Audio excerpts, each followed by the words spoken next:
I'd like to bring in Rajdeep Sardesai and Gaurav Sawant on this broadcast in the special edition of News Track.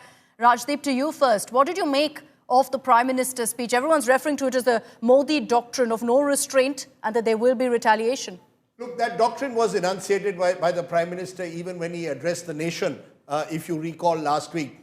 I think the Prime Minister is a great fan of Salim Javed. You know, the fact is he likes to give us blockbuster dialogues. Like Salim Javed gave us blockbuster films in the 1970s.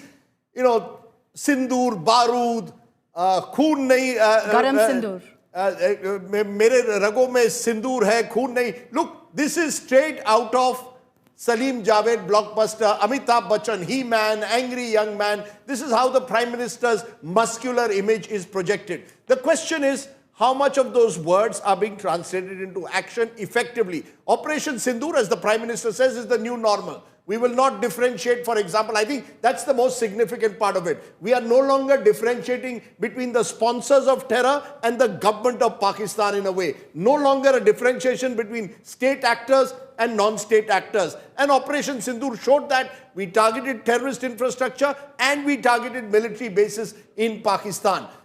I just want to ask the big question, is that going to be enough to deter terror emanating out of Pakistan, or will it in the long run only strengthen the army leadership? Because I think you need a far more multi-pronged strategy when you're dealing with an enemy state like Pakistan, a rogue army state like Pakistan. So the words are fine. I can see where the Prime Minister is coming from, and he has this ability to connect with an audience instantly, know what the audience wants, sense its mood. But will it really change the nature and character of the Pakistani state? I have a huge question mark still on that big question, because that is ultimately what it's about. Presumably the Prime Minister, or the so-called Modi doctrine, is intended to ensure that Pakistan ends sponsoring terror. My fear is that sometimes the language and the rhetoric might only encourage more elements within Pakistan to, dare I say, take up arms against India. And that's the fear that I have. And that is a fear that has still not been addressed by those who enunciate these strategic doctrines. Okay, Gaurav, what do you have to say to that? There's strong messaging by the Prime Minister, but what about the next steps? So, with Narendra Modi, there is no Aman ki Asha after Pakistan terror. There is Brahmos ki Bhasha. So Salim Javed may write good dialogues.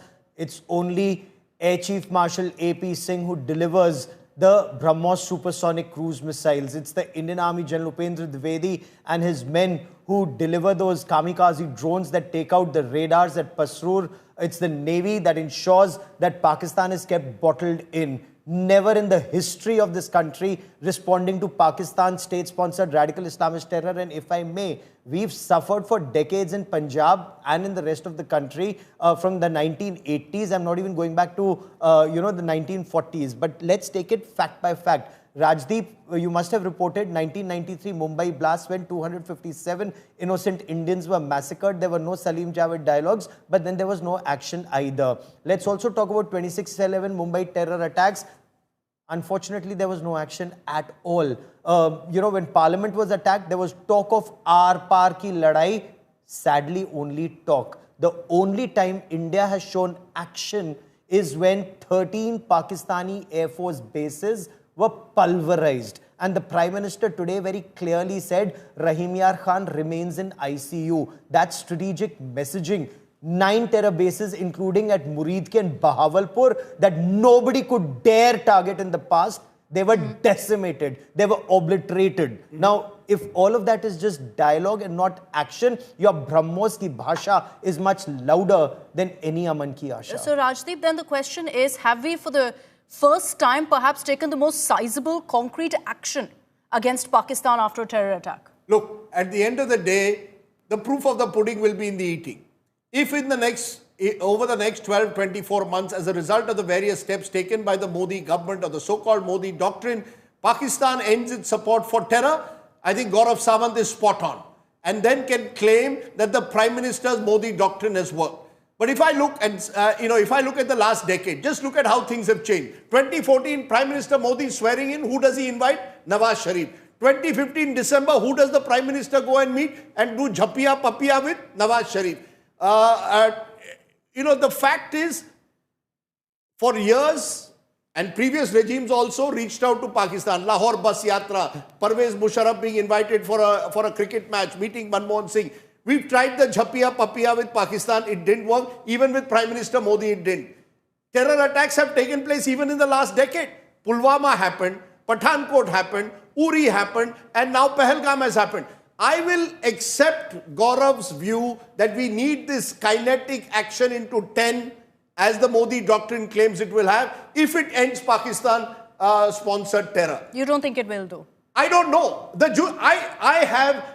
You see, the Pakistani army leadership, I use the word, is a rogue leadership. It's a rogue army state. Gaurav uses the term Islamic radical terror. Let's bring the two together, Islamic radical terror and army state. I don't think they're going to end it in a hurry.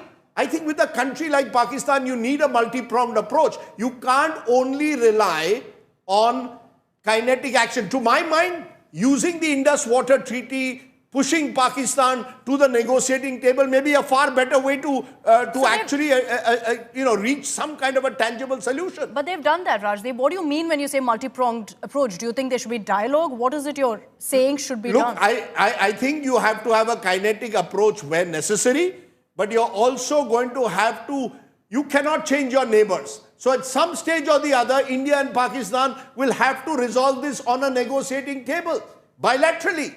My worry at the moment is that as a result of what we've seen in the last month, we've got busybodies across the world who want to mediate like Donald Trump. No, I think we have to very clearly say no to that. We hopefully have said so. But my worry is, unless you change the character of the Pakistani army state, you are going up an escalatory ladder, which, God forbid, between two nuclear neighbors can spiral out of control, as we saw only a few days ago. So I would hold my judgment on this Modi doctrine till I have consciously seen that Pakistan has stopped the flow of terrorists into our country.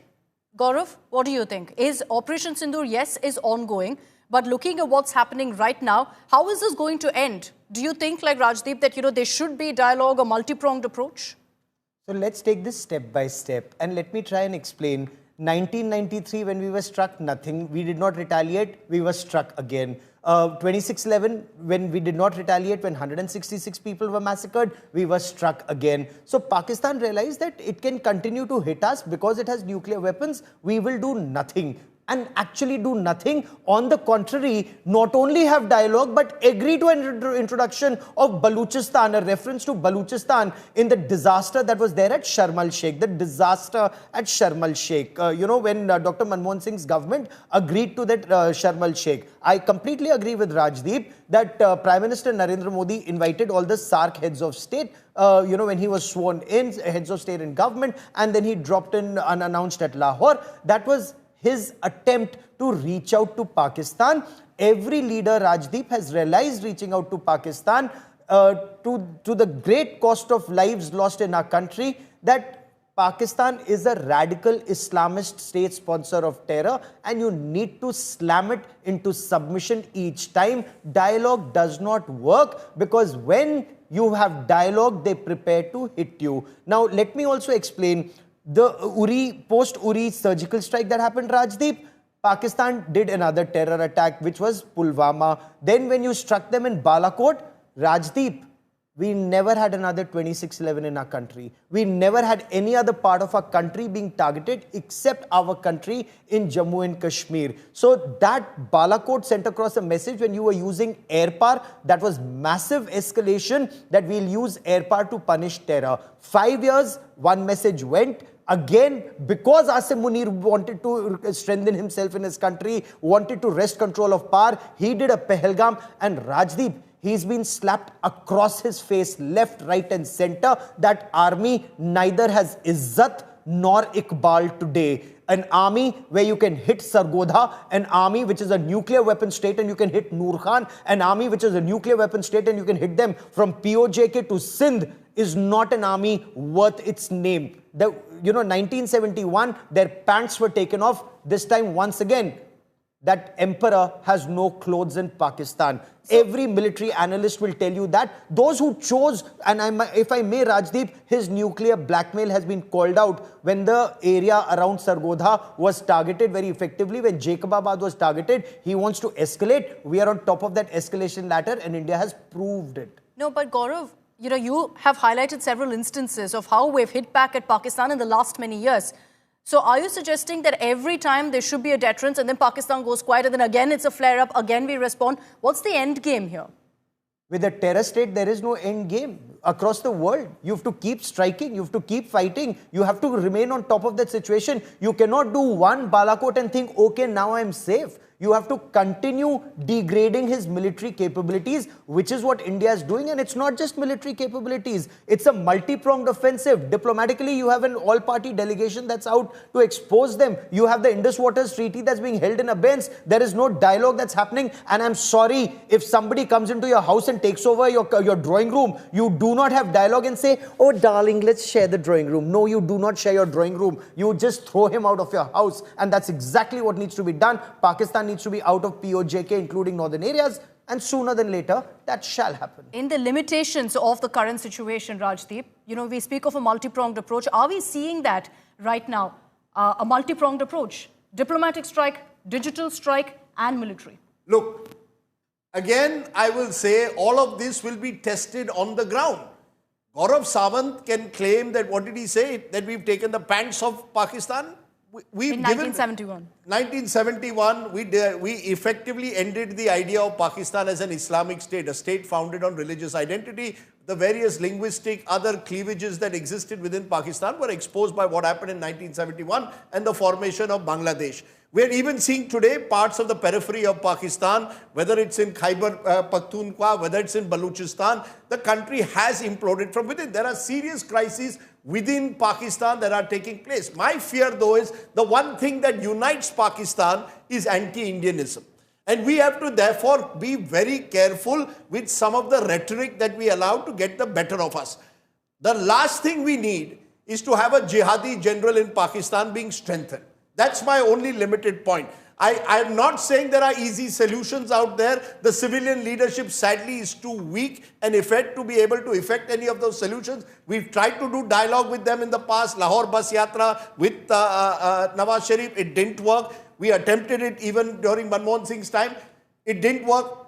But we need a permanent solution. No, so the permanent solution is not going to come unless we discuss the real issues. We need to discuss terror with Pakistan, and at some stage, we will have to address our own issues within Jammu andAshmir. No, and, the only issue that we will have to address is Pakistan-occupied Kashmir. Not only taking back Pakistan-occupied Kashmir. There is no how question. Are we going to take back Pakistan-occupied Kashmir? We have two options. Either we agree on the present LOC as an international border, no, why? Which was put on the table, which I think is a potential solution. Are you telling me we will walk into POK tomorrow and Pakistan will give up Why POK? tomorrow? Is that we what are you're a suggesting? civilizational state. So explain That's where I differ. That's where I differ with Gaurav. These are all very nice terms, civilizational state. Let us not underestimate also Pakistan's capacity to strike back as a nuclear power. I am saying, are we looking for permanent solutions, or is the Prime Minister, as he was today, first satisfying the domestic constituency? Okay, let's take this one at a time. 1 second, let's take this one at a time. Gaurav is doing it here, the Prime Minister doing it. Hold on, Rajdeep, Gaurav, just hold on. One at a time. आपका सिंदूर उजाड़ देगा और आप बोलोगे dialogue करें. Is that what we want? Multi-pronged approach. तो multi-pronged approach है. इससे ज़्यादा क्या multi-pronged approach चाहिए? Indus Waters Treaty has been held in abeyance. In IWT is in abeyance. You're not having any dialogue with Pakistan on anything except POJK. Now you're putting pressure that they should get no money. You're telling Turkey and China to wake up. Whether they do or not, we don't know. Turkey and China are showing no signs of waking up. The IMF today has defended granting a loan to Pakistan. You see, Gaurav, words come easy. I'll let you respond. Words come easy. Yes, the Prime Minister, I believe, both in Balakot and in Operation Sindoor, showed himself to be a risk taker, willing to sort of hit Pakistan in the heart of Punjab in the case of Operation Sindoor. I still maintain, though, there are no silver bullets. You see, a dialogue on its own is not going to get Pakistan to abandon its support to terror. The Pakistani army state effectively functions on Indianism, and therefore has used for more than 30 years this low-intensity conflict to target India. Now you I have exactly 2 minutes. Once Sorry? again, I have exactly now you 2 impose minutes. costs on him. I'm going to let Gaurav answer Unaffordable first. cost. Pakistan cannot Just a second, afford. sir. Pakistan cannot afford 13 of its air bases being bombed. It cannot afford losing its fighter Can we jets. afford a Just hold on, prolonged, sir. continuous, perennial conflict with Pakistan? Can we, We are at a wait time for when we are 30 aiming years, to for become the 30 third years. largest economy in the world, can we afford to have a permanent situation of instability in the subcontinent? At the same are we time, willing to go up this escalatory yes, ladder we without will not a clear do end game? sajda. Do we India know what will is never. the end game? We will not do a sajda to terror. India will never do a sajda to terror. India should never do a sajda Let to him terror. answer. And permit me to respond. Permit me to respond. We have been at war with Pakistan,